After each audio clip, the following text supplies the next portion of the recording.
आज से केदारनाथ के लिए 8 हेलीकॉप्टर भरेंगे उड़ान। अब तक 70,000 भक्तों ने लिया इस सेवा का लाभ। प्रदेश में और सख्ती से चलेगा सत्यापन अभियान। सीएम धामी के अधिकारियों को निर्देश, कहा डेमोग्राफिक बदलाव की वजह से राज्य की संस्कृति नहीं होगी प्रभावित। हिंदी दिवस पर सीएम पुष्कर सिंह धामी की घोषणा, साहित्यकारों को साहित्य भूषण पुरस्कार देगी सरकार। दून में अब स्कूली छात्राओं की सुरक्षा सुनिश्चित को लेकर परिवहन विभाग सख्त, स्कूली वाहनों में सुरक्षा मानक तय करने की कवायद। डीम्ड यूनिवर्सिटी के छात्र ने महिला कर्मचारी का अश्लील वीडियो किया वायरल करने वाला अभियुक्त गिरफ्तार। बारिश और भूस्खलन, बद्रीनाथ यमुनोत्री हाईवे जगह जगह बंद। मसूरी में भी लोगों के सामने मुश्किलें बढ़ी। आप देख रहे हैं के न्यूज, खबरों का सारथी। नमस्कार, मैं हूं वंदना पांडे और आप देख रहे हैं के न्यूज इंडिया। बुलेटिन की शुरुआत बड़ी खबर से करेंगे। देहरादून से एक खबर आ रही है जहां पर सीएम धामी राज्य की संस्कृति अस्मिता के लिए गंभीर नजर आए हैं। राज्य की संस्कृति अवधारणा से खिलवाड़ बर्दाश्त नहीं किया जाएगा, ऐसा कहना है पुष्कर सिंह धामी का। इसी के साथ ही साथ डेमोग्राफिक बदलाव के लिए वेरिफिकेशन ड्राइव भी चली है। इसी के साथ ही वेरिफिकेशन ड्राइव के उत्तराखंड में सकारात्मक जो परिणाम है वो भी आए हैं। तो सीएम पुष्कर सिंह धामी बेहद सख्त नजर आए हैं। डेमोग्राफिक बदलाव के लिए वेरिफिकेशन ड्राइव चली, साथ ही साथ वेरिफिकेशन ड्राइव के उत्तराखंड में सकारात्मक परिणाम भी आए हैं। तो सीएम धामी राज्य की संस्कृति अस्मिता के लिए गंभीर होते नजर आए हैं और राज्य की संस्कृति अवधारणा से खिलवाड़ बर्दाश्त नहीं किया जाएगा, ऐसा कहना है सीएम पुष्कर सिंह धामी का।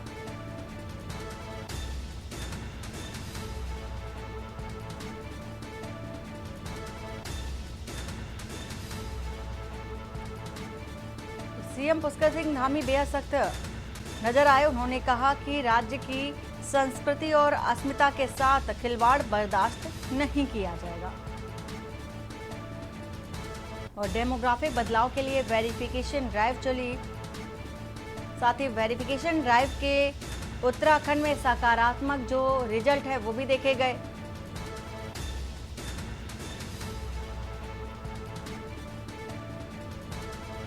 तो राज्य की संस्कृति अवधारणा से खिलवाड़ बर्दाश्त नहीं किया जाएगा, ऐसा कहना है सीएम पुष्कर सिंह धामी का।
देहरादून से खबर है। देहरादून से आपको एक खबर बता दें जहां पर कूड़ा न उठाने वाली कंपनियों पर डीएम सख्त नजर आए। बीते दिनों डीएम देहरादून सफाई व्यवस्था की समीक्षा भी की थी। डीएम ने डोर टू डोर कूड़ा उठान में तेजी के निर्देश भी दिए।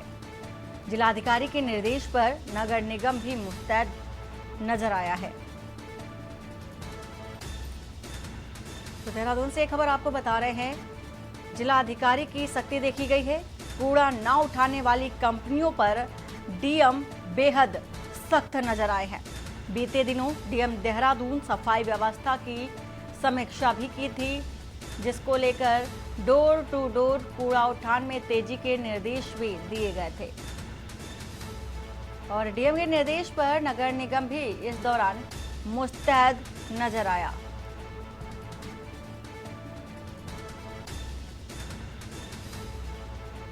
तो बीते दिनों जिलाधिकारी देहरादून सफाई व्यवस्था की समीक्षा भी की और समीक्षा के बाद देखा गया कि काम में बेहद तेजी लाई गई।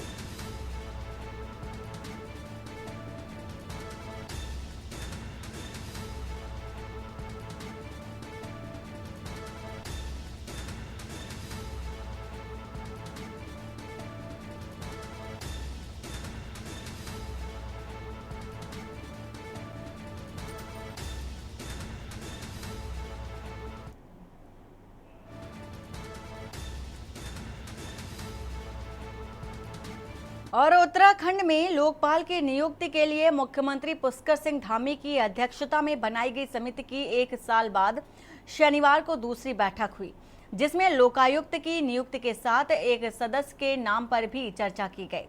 सदस्य के रूप में किसका नाम होगा, इसका फैसला राज्यपाल के अनुमोदन के बाद होगा, लेकिन यह कहा जा सकता है कि लोकपाल की नियुक्ति के लिए सरकार ने एक मजबूत प्रक्रिया शुरू कर दी है। चयन समिति के सदस्य ऋतु खंडूरी भूषण का कहना है कि मुख्यमंत्री पुष्कर सिंह धामी की अध्यक्षता में जो बैठक हुई है उस पर लोकायुक्त के नाम और प्रारूप पर चर्चा हुई है, जिस पर आखिरी निर्णय राज्यपाल को लेना है, लेकिन सरकार ने लोकायुक्त बनाने की दिशा में एक मजबूत शुरुआत कर दी है।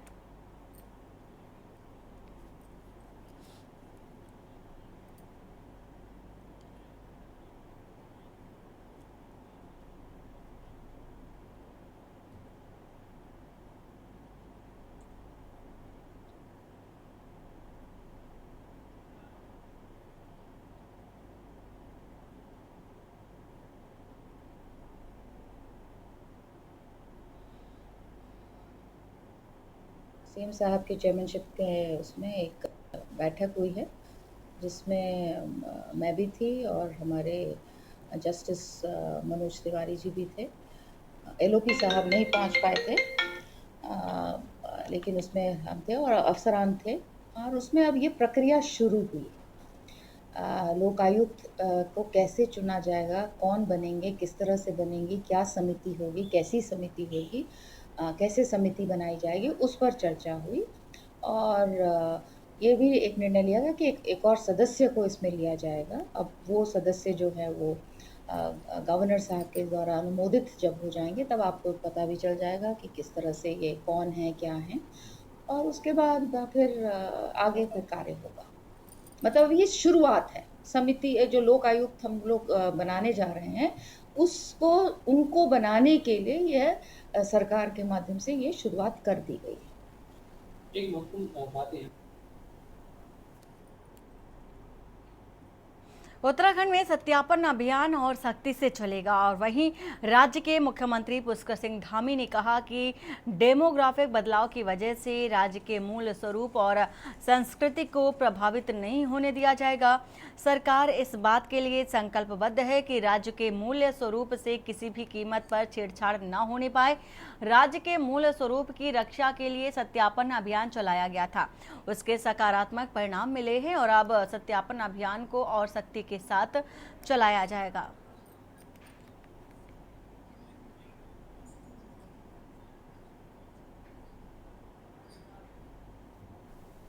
देखिए, मूल विषय ये है कि राज्य का जो हमारा यहाँ का मूल स्वरूप है, तो यहाँ का एक हमारा राज्य की अवधारणा है, वो अवधारणा बनी रहनी चाहिए।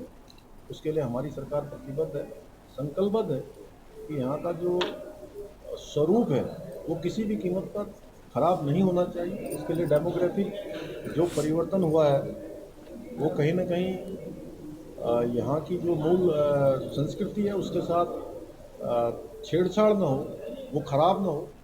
उसके लिए हमने पिछले दिनों वेरिफिकेशन ड्राइव भी चलाई है, उसको हम और सख्ती से चलाएंगे। उसके परिणाम भी सकारात्मक रूप से देखने को मिल रहे हैं और ये अभियान हमारा और आगे चलेगा। और उन्नत गढ़वाल संस्था की ओर से शहर के सरस्वती शिशु विद्या मंदिर क्यों कालेश्वर में हिंदी दिवस के अवसर पर निबंध प्रतियोगिता का आयोजन कराया गया। हिंदी भाषा पर आधारित निबंध प्रतियोगिता सीनियर, जूनियर और प्राइमरी वर्ग के बीच कराई गई। इसके साथ ही नर्सरी से लेकर कक्षा 3 तक के छात्रों के लिए लेखन प्रतियोगिता का भी आयोजन किया गया। जानकारी देते हुए उन्नत गढ़वाल संस्था की अध्यक्ष यशोदा नेगी ने बताया कि प्रतियोगिता में प्रथम, द्वितीय और तृतीय स्थान प्राप्त करने वाले सभी प्रतिभागियों को इस दौरान सम्मानित भी किया गया। आयोजित प्रतियोगिता में निर्णय की भूमिका कांग्रेस के जिला कार्यालय प्रभारी वीरेंद्र सिंह रावत, जिला अध्यक्ष अनुसूचित जाति विभाग कांग्रेस श्रीकांत और वन स्टॉप सेंटर की केंद्र प्रशासिका लक्ष्मी रावत द्वारा निभाए गए। आयोजित कार्यक्रम में मौजूद छात्र छात्राओं को हिंदी भाषा को देश के गौरव की भाषा बताते हुए मातृभाषा के प्रति लगाव रखने को लेकर सभी छात्र छात्राओं को प्रेरित भी किया गया। हिंदी दिवस के अवसर पर मैं आप सभी को बहुत बहुत बधाइयाँ देती हूँ, ढेर सारी शुभकामनाएं देती हूँ। मैं यशोदा नेगी और मैं उन्नत गढ़वाल संस्था से अध्यक्षा हूँ। आज मेरी संस्था के द्वारा सरस्वती शिशु विद्या मंदिर में एक निबंध प्रतियोगिता करवाई गई, जिसमें सीनियर वर्ग, जूनियर वर्ग और प्राइमरी वर्ग 3 श्रेणी में हमने बांटे थे। और निबंध प्रतियोगिता के साथ साथ भाषण प्रतियोगिता भी हमारे द्वारा कराई गई वहाँ पर। और छोटे बच्चों के लिए हमने जो है सुलेख प्रतियोगिता रखी, तो सभी बच्चे बड़े खुश नजर आ रहे थे और बड़ा अच्छा उन्होंने प्रदर्शन किया। और मैं ये मानती हूँ कि बच्चों के लिए इस प्रकार के कार्यक्रम आयोजित होने चाहिए, क्योंकि ये छोटी छोटी जो प्रतिभाएं हैं ये उभर के आती हैं और इनको एक अच्छा प्लेटफॉर्म मिलता है। तो इस प्रकार के कार्यक्रम मेरे द्वारा बराबर लगातार 6-7 वर्षों से कराए जा रहे हैं और इस काम को करने से मुझे बड़ा ही अच्छा लगता है और आगे भी मैं इस प्रकार के कार्य कराती रहूंगी। धन्यवाद, नमस्कार। राजधानी देहरादून के ग्राफिक एरा डीम्ड यूनिवर्सिटी में महिला कर्मचारी की अश्लील वीडियो सोशल मीडिया पर पोस्ट करने वाले अभियुक्त को दून की मित्र पुलिस ने गिरफ्तार करने में सफलता हासिल की। और इस बात को लेकर के देहरादून के एसपी सिटी प्रमोद कुमार ने कहा कि महिला की तरफ से थाना क्लीमेंट टाउन में एफआईआर दर्ज कर आरोप लगाया गया था कि एक अज्ञात व्यक्ति द्वारा उनका एक अश्लील वीडियो बनाकर सोशल मीडिया पर डाला गया।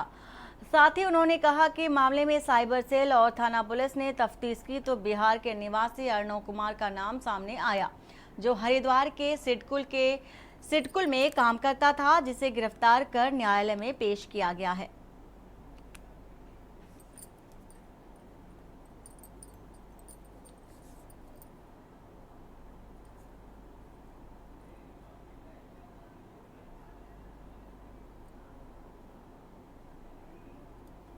ये मामला जो है ग्राफिक एरा डीम्ड यूनिवर्सिटी वहाँ का आया था। एक पीड़ित के द्वारा जो है तहरीर थाना क्लेमेंट पर दी गई थी, जिसके आधार पर एक एफआईआर कायम हुई थी।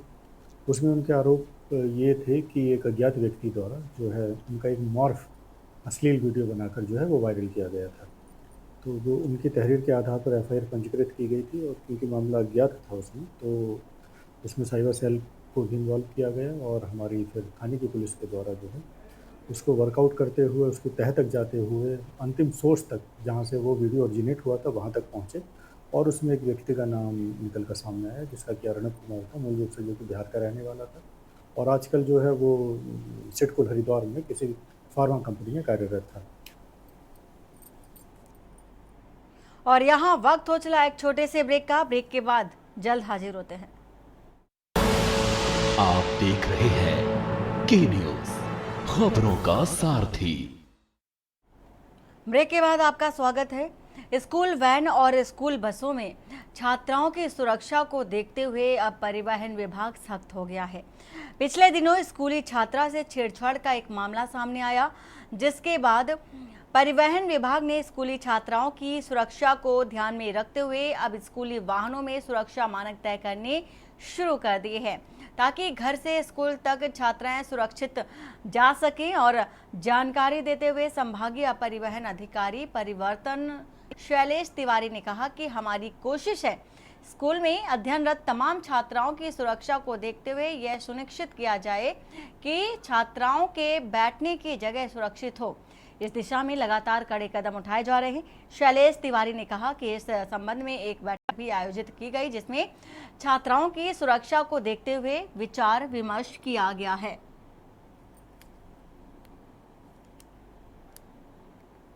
स्कूल जाने वाले जो बच्चे हैं उनकी सुरक्षा के लिए वो स्कूल वैन में बैठते हैं या स्कूल बस में बैठते हैं, किसी भी गाड़ी में वो जा रहे हैं, तो हमारा पर्पस है कि वो सुरक्षित होकर के स्कूल जाएं। अभी हम लोगों ने अभी बीच में शिकायत मिली थी कि स्कूल वैन में स्कूली छात्रा से बदतमीजी और छेड़छाड़ की, तो उसी रेफरेंस में हम लोगों ने कोशिश किया है कि कैसे बच्चों को सुरक्षित रखा जाए स्कूल वैन और स्कूल बसों में। तो हम लोगों ने एक नियम बनाया है कि जो स्कूल वैन है, स्कूल वैन का जो ड्राइवर का केबिन है, यानी ड्राइवर के बगल का जो एरिया है, वहाँ छात्राओं को नहीं बैठाया जाएगा। कल हम लोगों ने एक बैठक ली थी स्कूल वैन एसोसिएशन की, और उन लोगों ने भी सहमति जताई है, और हमारा भी एक निर्देश आरटीओ की तरफ से गया है कि ड्राइवर के केबिन में छात्राओं को न बैठाएं, उनको पीछे के केबिन में बैठाएं। साथ ही साथ जिन वाहनों में, जिन वैन में सारे बच्चे छात्राएं ही हैं, उसमें हमने एक नियम बना दिया है कि ड्राइवर और जो छात्रा होगी उसके बीच में एक पार्टीशन बनाया जाएगा, जाल बनाया जाएगा। नैनीताल जिले में भारी बारिश के बाद सरकारी संपत्तियों का भारी नुकसान हुआ है। एक और जहां कुमायूं को जोड़ने वाला पुल अनिश्चितकालीन के लिए बंद हो गया, तो वहीं अंतर्राष्ट्रीय स्टेडियम भी खतरे की जद में आ गया। लेकिन आपदा की इस घड़ी में प्रभावित क्षेत्र का निरीक्षण करना छोड़ जिले की प्रभारी मंत्री रेखा आर्य हल्द्वानी पहुंचकर रेसलिंग कार्यक्रम का शुभारंभ कर उसका आनंद ले रही हैं। जब मीडिया ने प्रभारी मंत्री रेखा आर्य से पूछा कि आप रेसलिंग में तो आई और आपके जिले में इतनी बड़ी आपदा आई है, उसका निरीक्षण नहीं किया, तो इस पर प्रभारी मंत्री रेखा आर्य ने मीडिया की बातों का बचाव करते हुए कहा कि गोलमोल जवाब भी दिया और देते हुए नजर आई। उन्होंने कहा कि गौरतलब है कि रेसलिंग के द ग्रेट खली के प्राइवेट शो का शुभारंभ करने प्रभारी मंत्री रेखा आर्य तो आ गई, लेकिन आयोजन में कुछ किलोमीटर दूर आपदा प्रभावित क्षेत्र, जिसमें अंतर्राष्ट्रीय स्टेडियम में भी शामिल है, उसको देखने की जहमत तक नहीं उठाई। हालांकि वह मीडिया के सवालों को टाल मटोल करती भी नजर आई।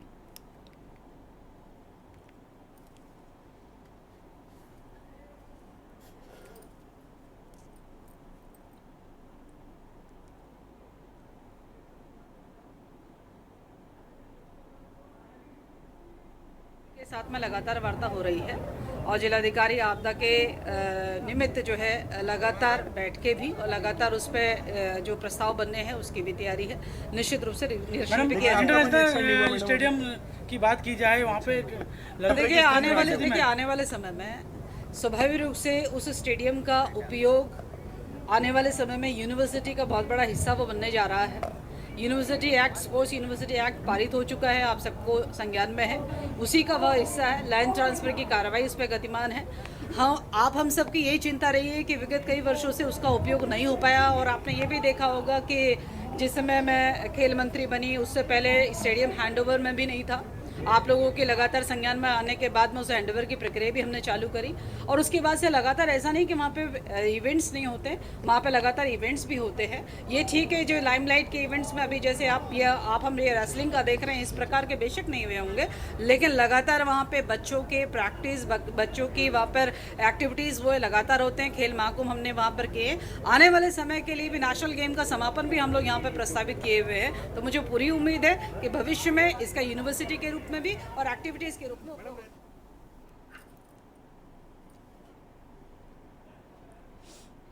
विश्व प्रसिद्ध पिरान कलियर में साबिर पाक का 756वां उर्स चल रहा है, जिसमें शामिल होने देश विदेश से लाखों की संख्या में जायरीन पहुंचते हैं। साबिर पाक के सालाना उर्स में पाकिस्तान के भी जायरीन प्रत्येक वर्ष जियारत करते आते हैं। इस वर्ष भी 81 पाकिस्तानी जायरीनों का जत्था आज सुबह रुड़की रेलवे स्टेशन पहुंचा, जहां कड़ी सुरक्षा के बीच पाकिस्तानी जायरीनों को रोडवेज की बसों में बिठाकर पिरान कलियर ले जाया गया। इस दौरान सुरक्षा के कड़े इंतजाम देखने को मिले। बताया गया कि वीज़ा के लिए 132 पाकिस्तानी लोगों ने अप्लाई किया था, लेकिन उनमें से 81 को ही जियारत का मौका मिला। हालांकि पिछले वर्षों में आने वाले जायरीनों के मुकाबले इस बार पाक जायरीनों की जो संख्या है काफी कम नजर आ रही है।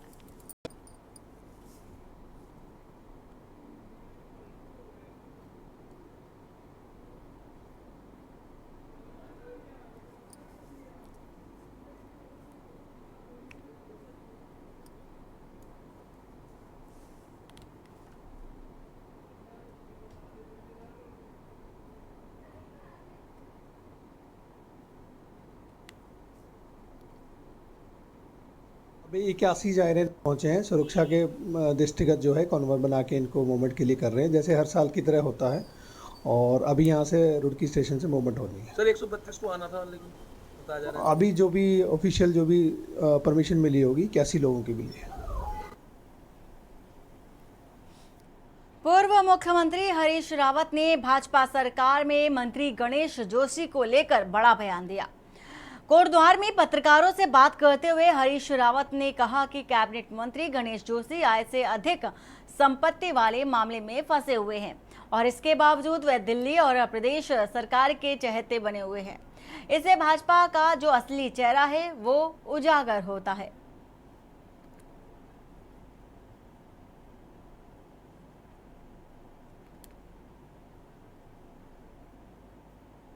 सीबीआई की जांच और अब आय से अधिक संपत्ति वाला मामला, और उसके बावजूद भी